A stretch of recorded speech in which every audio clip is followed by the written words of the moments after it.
جو اپنے گھر کی فکر دل میں لیے بیٹھا ہے، میری بات کو دھیان سے سنو، میں ان لوگوں میں سے نہیں ہوں جو خالی وعدے کرتے ہیں یا 100% ضمانت کے دعوے کرتے ہیں۔ جو مجھے جانتے ہیں وہ جانتے ہیں کہ میں ہر بات کو ہمیشہ اللہ کی مشیت پر چھوڑ دیتا ہوں، لیکن آج جو عمل میں بتا رہا ہوں اسے بتاتے ہوئے میرا دل مطمئن ہے، کیونکہ میں نے اسے خود اپنی زندگی میں آزمایا ہے۔ اگر تم عید سے پہلے صرف 2 لونگ لے کر سچے دل سے سورہ الکوثر پڑھ لو تو انشاءاللہ تم اپنی زندگی میں ایسی تبدیلی دیکھ سکتے ہو جس کی تم نے کبھی امید بھی نہیں کی ہوگی۔ فصل لربک وانحر، یہ عمل نہ مشکل ہے اور نہ ہی اس میں کوئی لمبا وقت لگتا ہے، صرف 2 دانے لونگ کے اور ایک سچا دل چاہیے۔ جب انسان پورے یقین کے ساتھ سورہ الکوثر پڑھتا ہے تو رب ایسی راہیں کھول دیتا ہے جن کا انسان اندازہ بھی نہیں لگا سکتا۔ میں نے اپنی آنکھوں سے ایسے لوگوں کے حال سنے اور دیکھے ہیں جو کل تک فاقوں میں تھے، جن کے گھر میں ایک وقت کی روٹی بھی مشکل میں تھی، مگر جب انہوں نے یقین کے ساتھ اللہ کو پکارا تو ان کے حالات بدل گئے۔ بس ایک شرط ہے کہ دل میں سچا یقین ہو اور یہ عمل عید سے پہلے کر لیا جائے۔ ان شانئک ھو الابتر، میرے بھائی یہ عمل لمبا نہیں ہے، اس میں نہ تھکان ہے اور نہ ہی گھنٹوں بیٹھنے کی ضرورت ہے، آدھے منٹ سے بھی کم وقت لگتا ہے، مگر اس کا اثر بہت بڑا ہو سکتا ہے۔ اگر کوئی انسان اپنے گھر میں سکون کے ساتھ بیٹھ کر یہ عمل کر لے تو اس کی برکت پورے گھر پر پڑ سکتی ہے، چاہے تم کسی شہر میں ہو، کسی گاؤں میں ہو یا دنیا کے کسی کونے میں رہتے ہو۔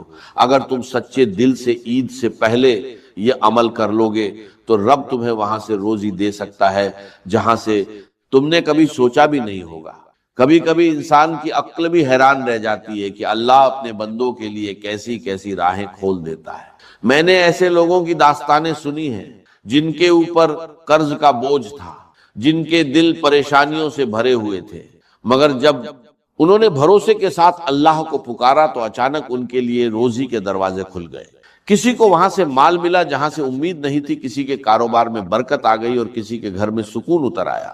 کئی لوگ ایسے بھی تھے جو کل تک تنگی میں جی رہے تھے، مگر اس عمل کے بعد ان کا حال بدل گیا۔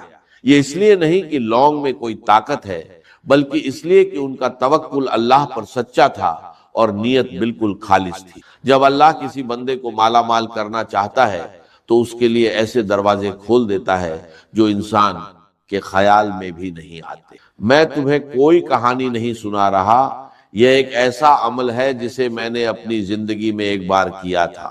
میں نے صرف 2 لونگ لی، پورے یقین کے ساتھ سورہ الکوثر پڑھی اور اس کے بعد اللہ کی قدرت کے ایسے اثر دیکھے کہ دل حیران رہ گیا۔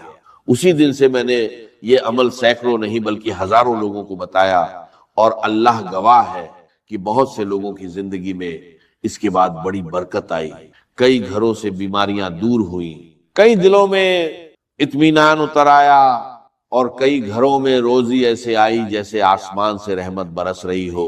کچھ لوگوں کے اوپر اتنے قرض تھے کہ انہیں گننا بھی مشکل تھا، مگر جب انہوں نے یقین کے ساتھ یہ عمل کیا تو اچانک ان کے لیے غیب سے روزی کے دروازے کھل گئے۔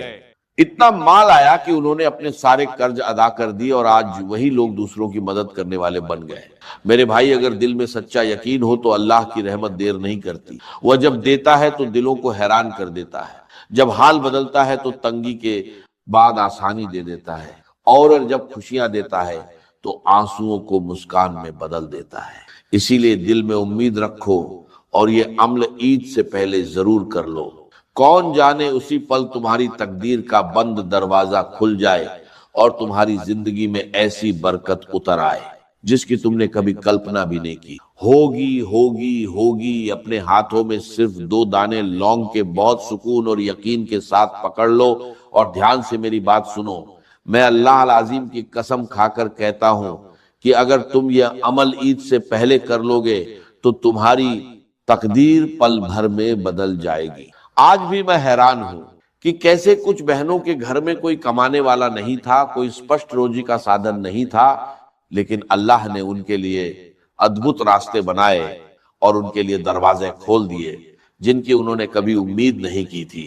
اس لیے میں تمہیں دل سے کہتا ہوں کہ تم یہ عمل دنیا میں کہیں بھی کسی بھی دیش یا شہر میں کر سکتی ہو، چاہے تم پاکستان، بھارت، بنگلہ دیش، نیپال، افغانستان، سعودی عرب، دبئی، ملیشیا، مسکٹ، جاپان یا دنیا کے کسی کونے میں کیوں نہ ہو، اللہ کی کرپا کی کوئی سیما یا راشٹریتا نہیں ہوتی۔ عمل کو سمجھو اور دھیان سے کرنا۔ اپنے ہاتھ میں 2 لونگ رکھو اور آدھے منٹ سے 1 منٹ کے بھیتر یہ پورا عمل کر لو۔ یہ بہت آسان اور سرل ہے، اتنا کہ جو پڑھنا نہیں جانتے یا ایک اکشر نہیں جانتے وہ بھی اسے کر سکتا ہے۔ اس میں کوئی تھکان یا کٹھنائی نہیں ہے۔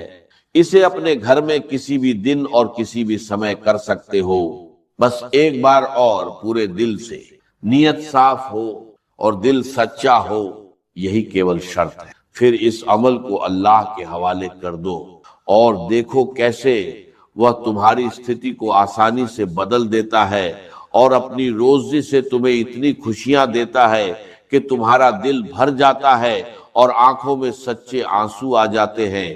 یہ عمل تمہارے اپنے گھر میں کرنا ہے، اسی جگہ جہاں تم رہتی ہو اور ستھر ہو، کسی اجنبی جگہ پر نہیں۔ یہ عمل کسی بھی ویکتی کے لیے الگ نہیں، بھلے ہی گھر میں 10 لوگ ہوں، صرف ایک ویکتی کا کرنا پریاپت ہے۔ اس عمل سے پورے گھر کی استھتی بدل سکتی ہے، گھر والوں کی پریشانیاں دور ہوتی ہیں، بیماریاں مٹتی ہیں، سنکٹ اور تنگی دور ہوتی ہے اور غریبی کو جڑ سے ہٹایا جا سکتا ہے۔ بہت سے لوگ اس عمل کے بعد غریبی سے راحت پا کر سمردھی میں بدل گئے، بہت سے لوگوں کی تنگی دھن میں بدل گئی، لیکن یاد رکھو کہ یہ عمل جلد بازی یا وچلت ہو کر نہیں کرنا چاہیے۔ پہلے شانت من سے بیٹھو اور دل کو بھروسہ اور یقین کے ساتھ تیار کرو۔ یہ عمل کیول تب اثردار ہوگا جب تمہارا من خالی ہو، ویست نہ ہو اور تھکا ہوا نہ ہو۔ آرام سے بیٹھو، دل اور آتما کو ستھر رکھو، اس عمل پر پورا دھیان لگاؤ۔ لونگ اپنے ہاتھ میں پکڑو اور دھیان نہ بھٹکنے دو۔ فون اٹھانا یا کسی انیہ کام میں دھیان لگانا اس عمل کی طاقت کو کم کر دیتا ہے۔ اس عمل کو کرنے میں زیادہ سمے نہیں لگے گا، آدھے منٹ سے زیادہ نہیں۔ اگر گھر میں 2 لونگ نہیں ہے تو خرید لو، یہ سب سے سستے اور آسان چیزوں میں سے ہے۔ دونوں لونگ کو داہنے ہاتھ میں رکھو اور مٹھی بند کر لو، ہلکا یا کس کر کوئی فرق نہیں، بس ہاتھ میں رہے۔ پھر پوری سجگتا سے عمل شروع کرو۔ سب سے پہلے نبی پر دعا پڑھو، کوئی بھی صلوات جسے تم جانتے ہو ایک بار پڑھو، اس کے بعد صرف ایک بار کہو اعوذ باللہ من الشیطان الرجیم اور پھر بسم اللہ الرحمن الرحیم۔ پھر سورہ الکوثر 7 بار دھیان اور خشوع کے ساتھ پڑھو۔ 7 بار پڑھنے کے بعد رکنا نہیں ہے، ترنت وظیفہ ذکر شروع کرو۔ داہنے ہاتھ میں لونگ پکڑے، بائیں ہاتھ میں اگر تسبیح ملے تو پکڑو، نہیں تو انگلیوں سے گنو۔ پھر یا کریم یا کریم یا کریم کہتے ہوئے پوری تسلی اور یقین کے ساتھ یہ ذکر کرو۔ یاد رکھو کہ اصلی ادارتا اور برکت صرف اللہ سے آتی۔ بیچ میں عمل کو مت چھوڑو اور ہر شبد اور ہر پل کا اثر یاد رکھو، کیونکہ یہ عمل ہر چھوٹی چیز میں اثر ڈالتا ہے۔ اپنے ہاتھوں میں 2 لونگ پکڑو اور دھیان سے سنو۔ اگر یہ عمل عید سے پہلے پورے سچے دل اور یقین کے ساتھ کیا جائے تو اللہ کا کرپا پورن اثر تمہاری زندگی میں ترنت دکھائی دے گا۔ جب تم عمل کو جیسے ہونا چاہیے ویسے کرو گے تو اللہ کی کرپا اور مدد کا انتظار کرو اور دیکھو کیسے تقدیر بدلتی ہے بنا کسی شور یا ہلچل کے۔ دھیان رہے کام کو بیچ میں نہ چھوڑو اور تب تک مت ہٹو جب تک کہ پوری پرکریا سمجھ نہ لو، کیونکہ ادھورا عمل اپنا پورا اثر نہیں دیتا۔ فائدہ ہمیشہ سمجھ اور لگن کے برابر ہوتا ہے، اس لیے پوری محنت اور پورے دھیان سے عمل کو آخر تک کرو۔ دل اور دماغ پوری طرح اپستھت ہو۔ پہلے یہ کریم کا ذکر 11 بار پوری طرح دھیان اور یقین کے ساتھ کرو، رکنا نہیں، سیدھے اگلے ذکر پر بڑھو۔ یہ دوسرا ذکر بے حد اثردار ہے اور اسے اسی طرح کرو۔ داہنے ہاتھ میں لونگ پکڑی رہے اور نہ کھولو، بائیں ہاتھ میں تسبیح یا انگلیوں سے گنو، کہو یا مالک یا مالک یا مالک، شانتی اور خشوع کے ساتھ اسے 11 بار دہراؤ، بالکل نہ بڑھاؤ اور نہ گھٹاؤ۔ پھر ایک بار اعوذ باللہ من الشیطان الرجیم کہو اور ترنت بسم اللہ الرحمن الرحیم۔ اس کے بعد پھر سے سورہ الکوثر 7 بار پوری لگن، شانتی اور یقین کے ساتھ پڑھو۔ 7 بار پوری ہونے کے بعد یہ عمل پورن روپ سے پورا ہو جائے گا۔ اب لونگ کو اپنے ہاتھ سے چھوڑ دو، یہ سنشچت کر لو کہ اللہ نے تمہاری دعا سنی اور جو دل سے نکلا وہ بیکار نہیں جائے گا۔ یہ عمل ان مہیلاؤں کے لیے ہے جو ضرورت اور امید کا مطلب سمجھتی ہے اور جانتی ہے کہ اصلی مالک صرف اللہ ہے۔ عمل کو جیسے بتایا گیا ہے سچائی اور شانتی کے ساتھ کرو اور اثر کا انتظار کرو۔ روزی اور راحت ایسے آئے گی جس کی تمہیں کلپنا بھی نہیں تھی۔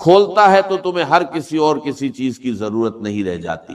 یاد رکھو، جس پل تم عمل پورا کرو گی اسی سمے اللہ کی رحمت شروع ہوتی ہے۔ عمل کے بعد وہی دعا پڑھو جو شروعات میں پڑھی تھی، اسی انداز میں اور کسی بدلاؤ کے بنا۔ دائنے ہاتھ میں لونگ رکھو اور اسے انت تک نہ کھولو۔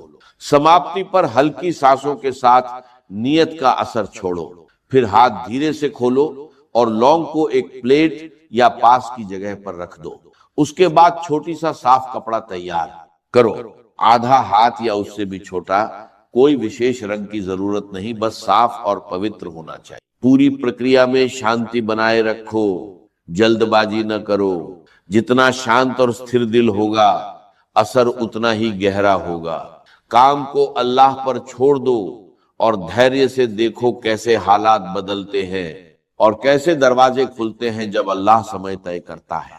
یاد رکھو، سچی نیت کبھی بیکار نہیں جاتی۔ اس عمل کو اپنے دل میں سنجھو کر رکھو جیسے لونگ کو کپڑے میں رکھا۔ پورا یقین رکھو کہ راحت، روزی اور سکون پورا آئے گا اور اللہ تمہارے گھر میں استھائی روشنی اور برکت بنائے گا۔ شہر رمضان الذی انزل فیہ القرآن، جس میں نازل کیا گیا قرآن۔ اب یہاں بھی ایک سوال آیا، ہمیں معلوم ہے کہ حضور پر تو نازل ہوا ہے وہ 22-23 برس میں۔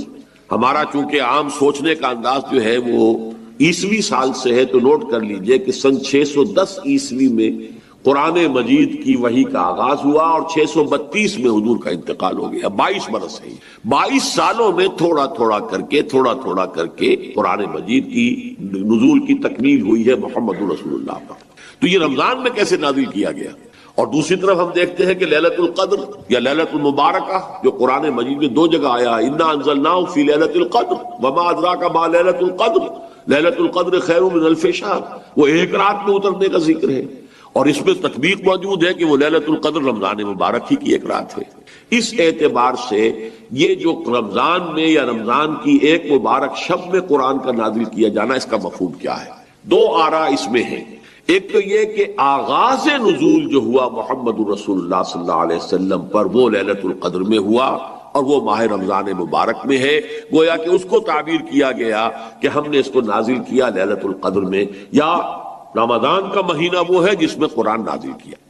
ایک دوسرا مفہوم کہ جو صحیح تر ہے اور زیادہ اس پر اجماع ہے وہ یہ ہے کہ انزال کا مصدر جب آتا ہے، انزل ینزل انزالا، یہ باب افعال کا خاصہ ہے، کوئی کام دفعتاً بھی کر دینا، اور جب باب تفعیل میں وہی مصدر آئے گا نزل ینزل تنزیلا، اس کے معنی ہوں گے رفتہ رفتہ تدریجاً ایک کام کو کرنا۔ تدریج کا لفظ بھی اسی تفعیل کے باب سے، جس کی ایک بڑی اہم مثال ہے اعلام اور تعلیم۔ اعلام، کسی کو کوئی چیز بتا دینا، اب اس کے سمجھ میں آئی یا نہیں آئی ہے وہ جانے، ہمارا کام تھا بتا دینا۔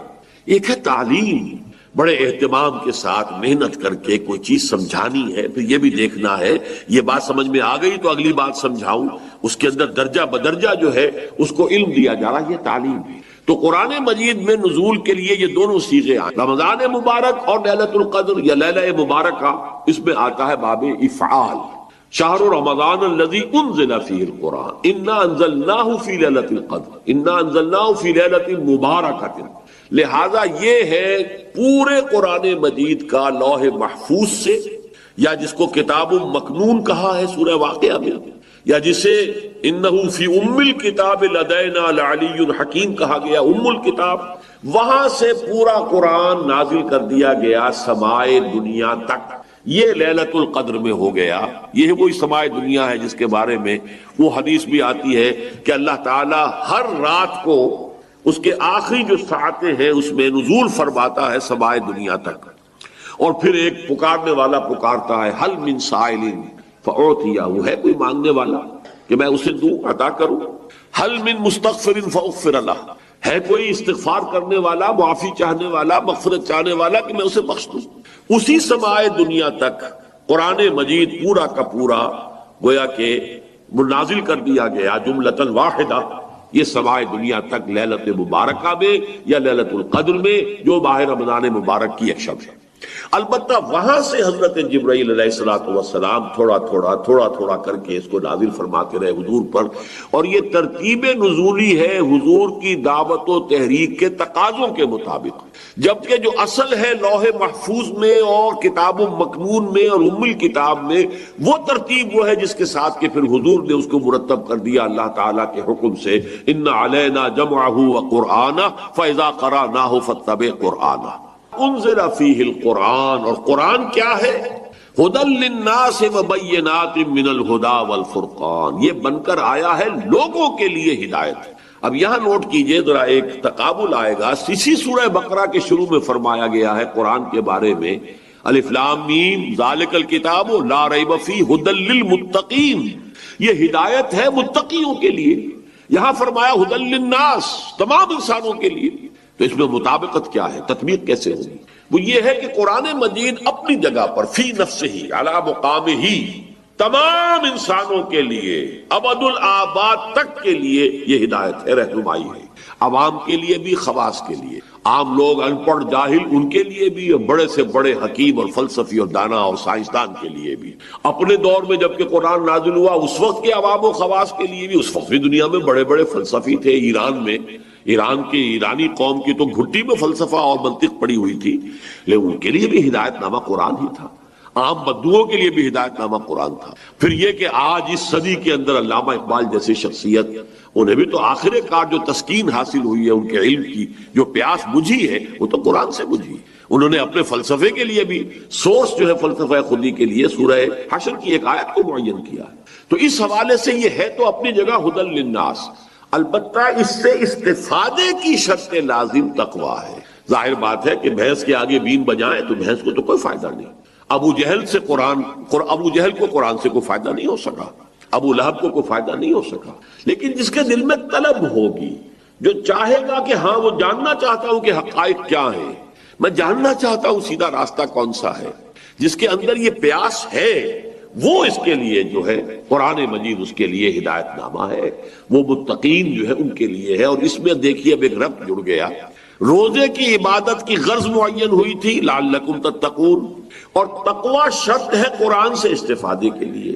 لہذا رمضان مبارک کا مہینہ کہ جس میں قرآن نازل کیا گیا، اس میں روزے کی عبادت فرض کر دی گئی تاکہ یہ دونوں چیزیں جڑ جائیں. روزے کے ذریعے سے تقوی پیدا ہو، اور اس تقوی کی پونجی لے کر ایک انسان کھڑا ہو رات کو، اور وہ قرآن مجید کی تلقی کی کوشش کرے. تلقی کے معنی کیا ہے؟ لقا، ملنا، ملاقات کرنا. اسی سے ملاقات باب مفعلہ ہے، ملاقات. اور اسے تلقی تفاعل کے بدل پر کوئی چیز حاصل کرنا. آپ قرآن کو حاصل کرنا چاہتے ہیں، لیکن اس کے حصول کے لیے تقوی شرط ہے.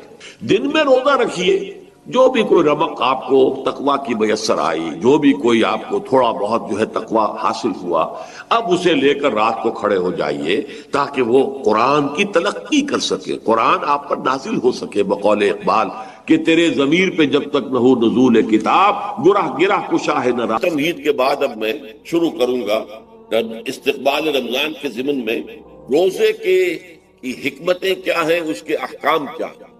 نمبر 1، شریعت محمدی میں روزے کی تدریجی فرضیت. یہ جو تمہیدی مضمون ہے اس ضمن میں وہ بہت اہم ہے. پہلی بات یہ جان لیجئے کہ اہل عرب جو ہے، قریش بھی، اہل مکہ اور قریش کے تابع بقیہ تمام بنی اسماعیل بھی، اور ان کے تابع جو بھی عرب میں دوسرے قبیلوں کے لوگ تھے کہ جو عربی تھے اور مشرک تھے، وہ سب اس کے اندر مراد ہیں. تو فرمایا گیا کہ ان لوگوں میں روزے کی عبادت معروف نہیں تھی. یا تو یہ ہے کہ حضرت ابراہیم علیہ السلام کے زمانے میں روزے کی عبادت تھی ہی نہیں، کیونکہ یہ لوگ اپنے قول کے مطابق ملت ابراہیم پر تھے، لیکن یہ ہے کہ بہرحال روزے کی عبادت سے نہ آشنا تھا۔ کیا وجہ ہے یہ ہم نہیں جانتے۔ آپ کو معلوم ہے نماز سے وہ واقف تھے، اگرچہ اس کا حلیہ انہوں نے بگاڑ دیا تھا، تالیاں بجاتے تھے، سیٹیاں بجاتے تھے یہ، لیکن نماز کہتے تھے اسے نماز۔ طواف سے وہ واقف تھے، اگرچہ اس کے ضمن میں اتنی گھناؤنی حرکت بھی کی تھی کہ مرد اور عورتیں وہ بالکل برہنہ ہو کر طواف کرتے تھے، تو اسے بہت فضیلت والی بات سمجھتے، بہت خدا رسیدگی کی بات سمجھتے تھے کہ کامل برہنہ ہو کر طواف کیا جائے، لیکن بہرحال طواف تھا۔ اسی طرح قیام عرفہ، قیام منا یہ بھی موجود تھے۔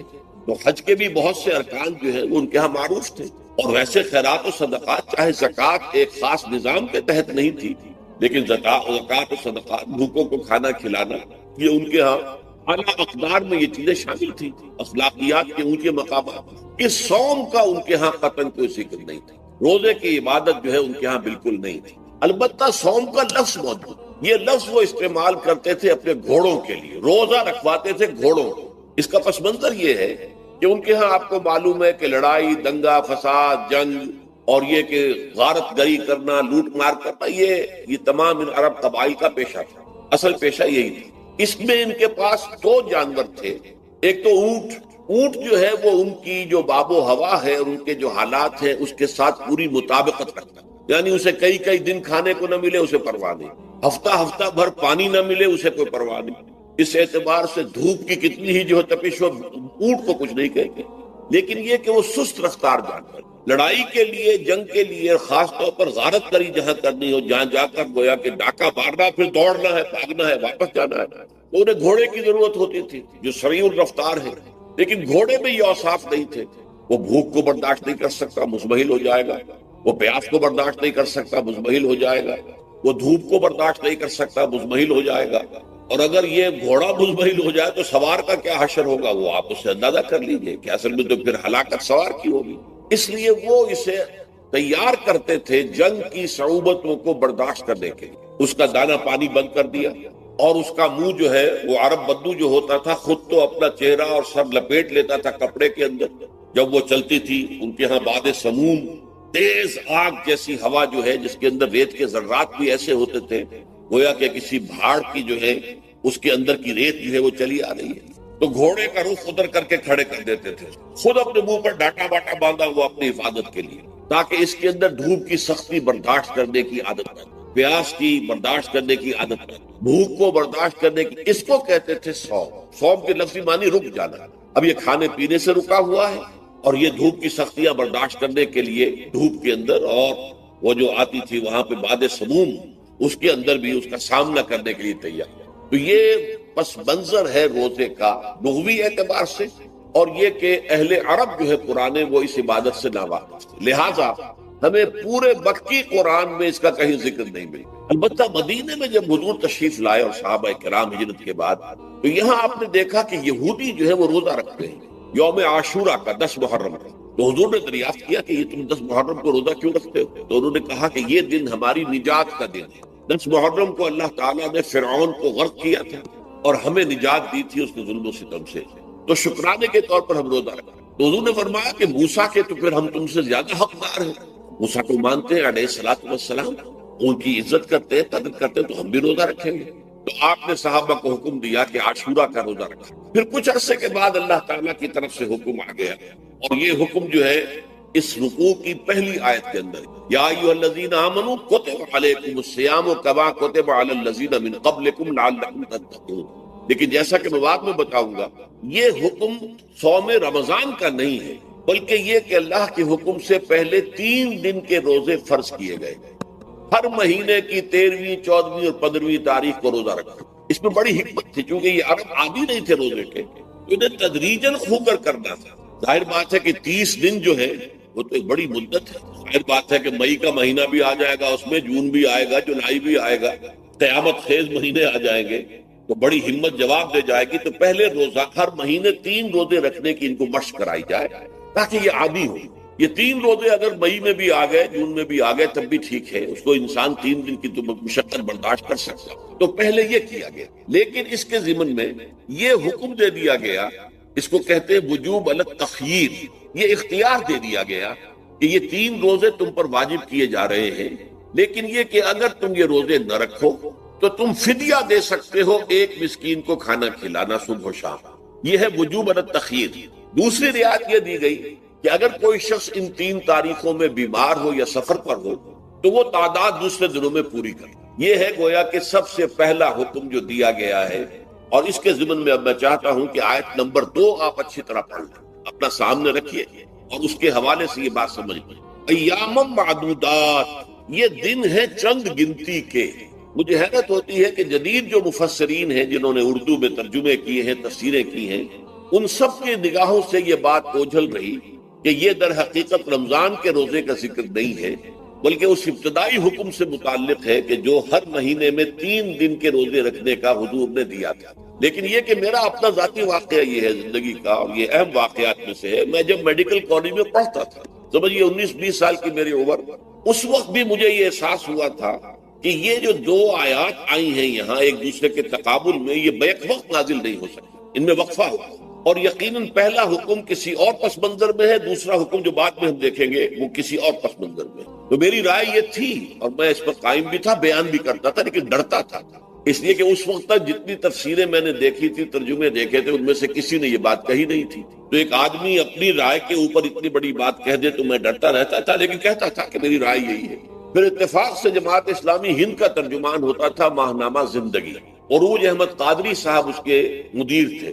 وہ جو ایک پرچہ آیا اس میں انہوں نے تنقید کی تھی مولانا سید انور شاہ بخاری رحمت اللہ علیہ پر، کہ ان کشمیری رحمت اللہ علیہ سے ان کے اوپر یہ تنقید کی تھی کہ انہوں نے یہ عجیب بات کہہ دی ہے کہ یہ جو حکم ہے یہ رمضان کا نہیں ہے، بلکہ رمضان سے پہلے جو حضور نے حکم دیا تھا 3 دن کے روزے رکھنے، اس سے متعلق ہے۔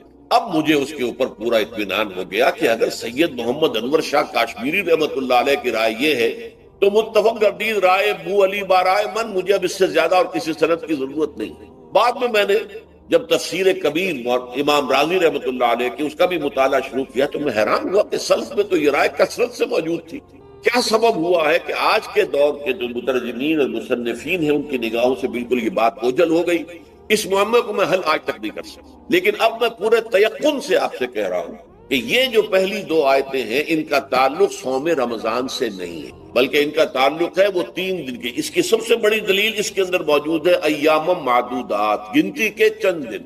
اب 30 یا 29 دن جو ہے وہ گنتی کے چند دن نہیں ہو سکتے، وہ اچھی بڑی تعداد ہے۔ پھر یہ ہے کہ یہ معدودات جو ہے اس کو کہا جاتا ہے جمع قلت، یہ زیادہ سے زیادہ 9 پر اس کا اطلاق ہوتا ہے، اس وزن پر جو جمع آتی ہے۔ اور اس میں جو ہے خود قرآن مجید میں حج کے سلسلے میں منا کے قیام کے ضمن میں الفاظ آئے ہیں ایام معدودات، فمن تعجل فی یومین فلا اسم علیہ ومن تاخر فلا اسم علیہ۔ منا میں قیام ہے گنتی کے چند دن، تو جو 2 دن ہی میں جلدی کر کے وہاں سے واپس ہو جائے اس پہ بھی کوئی اس گناہ نہیں ہے، اور جو مؤخر کر کے 3 دن پورے کرے اس پر بھی کوئی گناہ نہیں ہے۔ تو وہاں پر بھی نظیر موجود ہے کہ 2 یا 3 دن پر اس کا اطلاق ہو رہا ہے۔ تو یہاں پر ایام معدودات سے لازماً یہ مراد ہے کہ یہ 3 دن جو ہے ہر مہینے میں 13ویں، 14ویں، 15ویں، در حقیقت اس روزے سے متعلق یہ آیت آ رہی ہے۔ اور یہ بھی نوٹ کر لیجئے کہ رمضان کے روزے کی فرضیت کے بعد بھی حضور کا معمول اور آپ کے صحابہ کا، اور جو بھی ہمارے ہاں اتباع کرتے ہیں حضور صلی اللہ علیہ وسلم کا نوافل میں بھی ان کا یہ معمول ہے۔ ہر مہینے میں یہ 3 روزے حضور بعد بھی رکھتے تھے، اور آپ کے بہت سے صحابہ رکھتے تھے، اور آج بھی ہمارے ہاں بہت سے لوگ جو دیندار ہیں اور جن کے اندر یہ جذبہ ہے اتباع سنت کا، وہ کرتے ہیں۔ 13ویں، 14ویں اور 15ویں تاریخوں کا ان کو ایام 20 کہتے ہیں۔ اس کی راتیں روشن ہوتی ہیں، 13ویں رات، 14ویں رات، 15ویں رات۔ چاند جو ہے اس کے اندر آپ کو معلوم ہوتا ہے 14ویں کو تو مکمل ہوتا ہی ہے، 13ویں اور 15ویں کا بھی تقریباً مکمل ہے۔ تو ایام 20 کے روزے جو ہیں بعد میں بھی برقرار رہے ہیں، لیکن نفلت، فرض اس کے بعد جو ہے وہ رمضان کے روزے ہو گئے۔ ایام معدودات، یہ دن ہے گنتی کے۔ فمن کان منکم مریض او علی سفر فعدۃ من ایام اخر، تو جو کوئی بھی تم میں سے ہو بیمار یا سفر پر تو وہ تعداد پوری کر لے دوسرے دنوں۔ گویا کہ اب اگلی کے ایک تو یہ رعایت ہو گئی، دوسری رعایت قال الذین یطیقونہ فدیۃ طعام مسکین، اور ان لوگوں کے ذمے کے جو اس کی طاقت رکھتے ہوں، یعنی مریض بھی نہیں ہے، صحت مند ہے، روزہ رکھ سکتے ہیں، سفر بھی نہیں ہے، سفر پر نہیں ہے، مقیم ہے، روزہ رکھ سکتے ہیں، پھر بھی نہ رکھیں تو ان کے لیے بھی ایک اختیار اسی لیے میں نے لفظ استعمال کیا تھا وجوب علی التخییر، واجب تو ہے لیکن اس میں ایک اختیار دے دیا گیا۔ وہ اختیار کیا ہے؟ فدیۃ طعام مسکین، تو پھر یہ ہے کہ ایک مسکین کو کھانا کھلا دینا۔ فدیہ کہتے ہیں کسی چیز کا بدل ہو جائے، جیسے کہ جنگی مجرم ہے اس کا فدیہ ہے، گویا کہ اس کو دے کر وہ پھر آزاد ہو جائے گا، فدیہ اس کو کہتے ہیں۔ ففدیۃ طعام مسکین، لیکن یہ ہے کہ فمن تطوع خیر فہو خیر اللہ، اور جو نیکی سے خیر کرنا چاہے مزید تو وہ اس کے لیے بہتر ہے۔ ایک کے بجائے 2 کو کھلائے، 3 کو کھلائے، 4 کو کھلائے، 10 کو کھلائے، تو یہ تو ترغیب ہے، لیکن کم سے کم ایک مسکین کو کھانا کھلانا 2 وقت کا۔ وَأَن تَصُومُوا خَيْرٌ لَكُمْ، اب دیکھیے یہ لفظ بول رہے ہیں اگر تم روزہ رکھو تو یہ تمہارے حق میں بہتر ہے، یعنی اگرچہ اختیار تمہیں دے دیا ہے، اختیار یہ ہے کہ روزہ رکھو، اگر نہ رکھو تو فدیہ دے دو ایک مسکین کا کھانا، لیکن اگر تم روزہ رکھو ان کنتم تعلمون، اگر حقیقت میں تم علم رکھتے ہو کہ روزے کے اندر کیا کیا برکات ہیں، تو تمہیں روزہ لازماً رکھنا چاہیے۔ تشویق اور ترغیب موجود ہے لیکن یہ کہ اس کی فرضیت یا وجوب نہیں ہے۔ یہ تھا ابتدائی حکم روزے کی ضمن میں۔ اب اس کے بعد اگلی آیت جو ہے اس کے بھی پہلے حصے کو مت پڑھیے، شہر رمضان الذی انزل فیہ القرآن، اس کے بارے میں تو بعد میں گفتگو ہوگی، بینات من الہدی والفرقان، لیکن اگلا جملہ فمن شہد منکم الشہر فلیصم، اب یہ رمضان کے روزے کی فرضیت کا حکم ہے۔ رمضان کا مہینہ وہ ہے جس میں قرآن نازل کیا گیا، اس کے بارے میں جیسا کہ میں نے عرض کیا پھر بعد میں عرض کروں گا، لیکن جو شخص بھی تم میں سے موجود ہو اس مہینے میں، اپنے گھر میں موجود ہے، اپنے شہر میں موجود ہے، سفر پر نہیں ہے، یا یہ ہے کہ جو شخص بھی اس مہینے کو پائے، اس کی زندگی میں یہ مہینہ آ جائے، یہ برکتوں کا ایک موقع اسے مزید حاصل ہو جائے، فلیصم، یہ امر کا صیغہ ہے، یہ وجوب ہے مطلقاً۔ اب اس میں جو 2 رعایتیں پہلے دی گئی تھی ان میں سے ایک کو برقرار رکھا، وَمَنْ كَانَ مَرِيضًا أَوْ عَلَى سَفَرٍ فَعِدَّةٌ مِّنْ أَيَّامٍ أُخَرَ، یہی وہ الفاظ ہیں جن کی بنا پر میرا گمان اس وقت بھی یہ تھا کہ یہ 2 بیک وقت نازل نہیں ہو سکتی آیا، یہ جو تکرار ہے بے معنی تکرار ہو جائے گی پھر اگر ایک ہی وقت میں نازل ہو رہی ہے۔ اور قرآن مجید کی فصاحت اور بلاغت سے یہ چیز بعید ہے کہ وہاں پر اس طرح کی تکرار بلا سبب ہو رہی ہے۔ قرآن میں اور بہت سی آیات ہیں جن میں کہ آپ کو معلوم ہے کہ پورا رکوع ہے سورہ مزمل کا، جس میں قیام اللیل کا حکم ہے، پھر اسی کے آخر میں وہ آیت شامل کر دی گئی ہے جو کم سے کم 1 سال بعد نازل ہوئی، جس میں کہ رات کے قیام کا وجوب ختم کر دیا گیا، اور صرف یہ کہ جتنا بھی تم سے ممکن ہو سکا کرو، ضروری نہیں ہے کہ تہائی شب ہو، آدھی ہو، 2 تہائی ہو، جتنا بھی ممکن ہو قرآن پڑھا کرو رات کو، گویا کہ وہ فرضیت جو تھی قیام اللیل کی وہ ختم ہو گئی۔ اس حوالے سے وہ جو ناسخ ہے، منسوخ کرنے والی آیت بھی اس کے ساتھ ہی رکھ دی گئی تاکہ وہ جو اصل حکم تھا وہ بھی برقرار سامنے رہے، اور جس نے آ کر اسے منسوخ کیا وہ بھی برقرار رہے اور سامنے رہے۔ اسی طرح یہاں پر بھی یہ حکم آیا، کتنے عرصے کے بعد آیا یہ مجھے معلوم نہیں، لیکن یہ کچھ عرصے کے بعد آیا ہے۔ جب رمضان کا مہینہ وہ ہے کہ جس میں قرآن نازل کیا گیا، اب جو شخص بھی اس مہینے کو پائے اس پر لازم ہے کہ اس کے روزے رکھے۔ ہاں، من کان مریضاً او علی سفر، جو شخص ہو مریض، بیمار ہو یا سفر پر ہو، فعدۃ من ایام اخر، تو وہ تعداد پوری کر لے دوسرے دنوں میں۔ یرید اللہ بکم اليسر ولا یرید بکم العسر، اللہ تمہارے ساتھ آسانی چاہتا ہے، سختی نہیں چاہتا۔ یہ اصل میں کیوں کہا ہے اس کی وجہ سمجھ لیجئے۔ آج بھی آپ کو اپنے ہاں ایسے لوگ مل جائیں گے جن کا تقویٰ کا تصور اتنا غلط ہو گیا ہے کہ 104 درجے کا بخار ہے، روزہ چھوڑنے کو تیار نہیں۔ بھلے آدمیوں، اللہ نے تمہیں ایک رخصت دی ہوئی ہے تو خام خواہ اپنے اوپر یہ شدت کیوں لے رہے؟ لیکن لیتے ہیں، روزہ چھوڑنے کو تیار، روزہ قضا نہیں، سفر پر جا رہے ہیں اور روزہ قضا کرنے کو تیار نہیں۔ ایک موقع پر ایک غزوے کے دوران ایسا ہوا کہ کچھ لوگوں نے روزہ رکھا ہوا تھا، لیکن وہ اتنے یوں سمجھیے مزمحل ہو گئے کہ جب پڑاؤ پر پہنچے تو جن کا روزہ نہیں تھا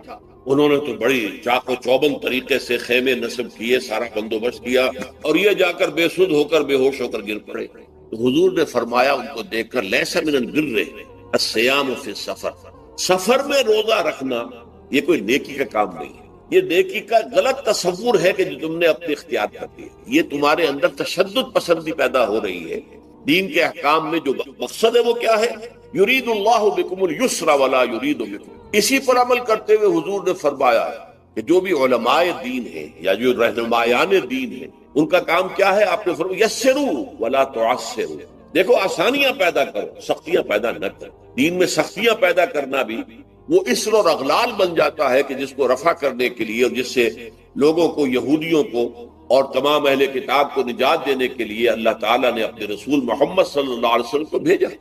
وَيَضَعُ عَنْهُمْ إِصْرَهُمْ وَالْأَغْلَالَ الَّتِي كَانَتْ عَلَيْهِمْ، کہ جہاں وہ نیکی کا حکم دیتے ہیں، بدی سے روکتے ہیں، پاکیزہ چیزوں کو حلال ٹھہراتے ہیں اور خبیث چیزوں کو، ناپاک چیزوں کو حرام قرار دیتے ہیں، وہیں وہ لوگوں کے اوپر سے وہ بوجھ بھی ختم کرتے ہیں کہ جو انہوں نے خام خواہ اپنے اوپر لاد دیا۔ تو ان میں سے یہ بھی ہے کہ یہ نیکی کا کام نہیں ہے کہ آپ سفر میں ہیں اور روزہ رکھ رہے ہیں۔ یرید اللہ بکم اليسر ولا یرید بکم العسر ولتکملوا العدۃ، لیکن یہ بات واضح رہے کہ اب تمہارے لیے تعداد کو پورا کرنا لازم ہے، یہ نہیں ہے کہ آپ اس کی جگہ پر فدیہ دے دیں تو بات پوری ہو جائے گی، نہیں۔ روزے کی تعداد آپ کے رمضان میں 2 روزے 3 روزے چھوٹ گئے بیماری کی وجہ سے، ٹھیک ہے، لیکن دوسرے دنوں میں اس کی قضا دینی لازم ہے۔ وہ روزے رکھنے جو ہے آپ پر لازم ہے، ان کا کوئی بدل جو ہے وہ فدیہ نہیں ہو سکتا۔ البتہ یہ نوٹ کر لیجئے، یہ حکمت نبوی ہے کہ یہاں اگرچہ وہ فدیے کا حکم جو ہے گویا کہ بظاہر قرآن مجید کے الفاظ سے محسوس ہوتا ہے کہ مطلقاً منسوخ ہو گیا، لیکن حضور نے اس کو خاص حالتوں میں باقی رکھا ہے۔ کوئی شخص اتنا بوڑھا ہو چکا ہے یا خاتون اتنی بوڑھی ہو چکی ہے کہ دن بھر کا فاقہ جو ہے اس میں اندیشہ ہے کہ کہیں ہلاک نہ ہو جائے، کوئی مریض ہے، مرد ہے یا عورت ہے، وہ ڈائبٹیز کی مریضہ ہے، اس کو وہ شوگر کا مرض ہے اور وہ اس کو برداشت نہیں کر سکتی، شوگر لیول بہت نیچے ہو جائے تو موت واقع ہو سکتی۔ کوئی ایسا مریض ہے جس کو مرض سے شفا پانے کی اب کوئی امید ہے ہی نہیں کہ میں مرض سے شفا پا جاؤں گا یا پا جاؤں گی تو اس کے بعد میں روزہ مکمل کر دوں گی، نہیں۔ ایسے لوگوں کے لیے حضور نے اس رعایت کو برقرار رکھا کہ ایسے لوگ اگر ایک مسکین کو کھانا کھلا دیں تو یہ فدیہ بن جائے۔ لیکن جو بھی شخص صحت مند ہو اور صحت کی توقع رکھتا ہو اور جو شخص بھی طاقت رکھتا ہو روزے کا قضا کر دینے کا، اس کے لیے لازم ہے کہ روزوں کی قضا۔ وَلِتُكْمِلُوا الْعِدَّةَ وَلِتُكَبِّرُوا اللَّهَ عَلَى مَا هَدَاكُمْ، اور تاکہ تم اللہ کی کبریائی کا اعلان کرو اس چیز پر کہ جو اس نے تمہیں ہدایت عطا فرمائی۔ اب اس کا ایک تو ظاہر ہے کہ جب روزے ختم ہوتے ہیں عید الفطر میں، تکبیر، اضافی تکبیرات کے ساتھ 2 رکعتیں ہیں جو ہم ادا کرتے ہیں۔ احناف کے نزدیک 6 اضافی تکبیرات ہیں اور اہل حدیث کے نزدیک 12، لیکن تکبیرات ہیں اضافی۔ اور یہ کہ جاتے ہوئے اور آتے ہوئے عید کے لیے آپ جا رہے ہیں تو تکبیرات پڑھتے ہوئے جائیے، واپس آ رہے ہیں تکبیر پڑھتے ہوئے آئیے، اور یہ بھی کہ جاتے ہوئے راستہ کوئی اور، آتے ہوئے راستہ کوئی اور اختیار کیجئے تاکہ پورا شہر، پوری بستی جو ہے تکبیر کی آواز سے گونجے۔ یہ ظاہر ہے۔ باطن اس کا کیا ہوگا؟ اللہ کی کبریائی کا اعلان کرو، اللہ کی کبریائی کو نافذ کرنے کی کوشش۔ جب اللہ نے تمہیں ہدایت دے دی ہے، تمہیں اپنے دین حق سے نواز دیا، تمہارا فرض ہے کہ اس کو قائم کرو، اس کے لیے جد و جہد کرو، اس کے لیے تن من دھن لگاؤ، اس کے لیے جان اور مال سے جہاد کرو۔ وَلِتُكَبِّرُوا اللَّهَ عَلَى مَا هَدَاكُمْ وَلَعَلَّكُمْ تَشْكُرُونَ، اور تاکہ تم واقعتاً شکر کرو۔ اس پر بھی گفتگو بعد میں ہوگی۔ یہ حکمت صوم کے حوالے سے ہے یہ لفظ۔ اس کے بعد جو ہے ایک آیت چھوڑ کر پھر اگلی 5ویں آیت پڑھیے۔ یہ ہے تکمیلی احکام۔ ابتدائی احکام آ گئے، نمبر 2 میں صوم رمضان کا حکم آ گیا۔ نمبر 3 پر ہوا کیا تھا کہ جب روزوں کا حکم دیا گیا تو چونکہ مثال آپ نے رکھی تھی یہود کی کہ یہود جو ہے عاشورہ کا روزہ رکھتے ہیں تو ہم بھی کیوں نہ رکھیں، مسلمانوں تم بھی رکھیں۔ اس سے گمان یہ کیا گیا کہ جو احکام یہود کی شریعت میں ہے روزے کے، شاید وہی ہماری شریعت میں بھی ہے، اور ان کی شریعت میں یہ تھا کہ رات کو سو گئے تو روزہ شروع ہو گیا، اور وہ روزہ اب نہ کوئی سحری ہے نہ رات میں کے دوران کوئی میاں اور بیوی جو ہے وہ ہم بستری کر سکتے ہیں، بلکہ یہ کہ وہ روزہ صبح سے لے کر پھر جب رات کے بعد صبح آئے گی، صبح سے پھر دوپہر اور شام اور غروب آفتاب پر جا کر روزہ ختم ہو، گویا کہ کم و بیش 20 گھنٹے کا روزہ یا 21 گھنٹے کا روزہ، کیونکہ اگر غروب آفتاب کے 3 گھنٹے کے بعد آدمی سو گیا تو وہاں سے جو روزہ شروع ہوا ہے تو غروب آفتاب پر اگلے روز جو ہے وہ ختم ہوگا تو ہو جائے گا 20-21 گھنٹے کا روزہ۔ یہ روزے کا حکم لوگوں نے سمجھا، اس کی صراحت کوئی نہیں تھی، لیکن لوگ جو ہے چونکہ صراحت منفی بھی نہیں تھی مثبت بھی نہیں تھی، لہذا وہ رات کے وقت میں جب دن ہوتے تھے روزوں کے، ان کی راتوں میں وہ اپنی جو بھی ایک طبعی ضرورت ہے جو ہم بستری ہے میاں اور بیوی کی، شوہر اور بیوی کی، وہ کر گزرتے تھے۔ جذبات کے اندر جو بھی اس وقت ان کی احتیاج ہوئی، دل میں کھٹک رہتی تھی کہ پتہ نہیں ہم نے یہ صحیح کام کیا نہیں کیا، غلط کیا، تو اس سے یہ کہ ظاہر بات ہے کہ پھر قرآن مجید اسے قرار دے رہا ہے اپنے آپ سے خیانت کرنا. جب انسان اپنے ضمیر کے خلاف کوئی بات کر رہا ہو تو چاہے وہ بات صحیح ہے لیکن وہ اسے گناہ سمجھ کے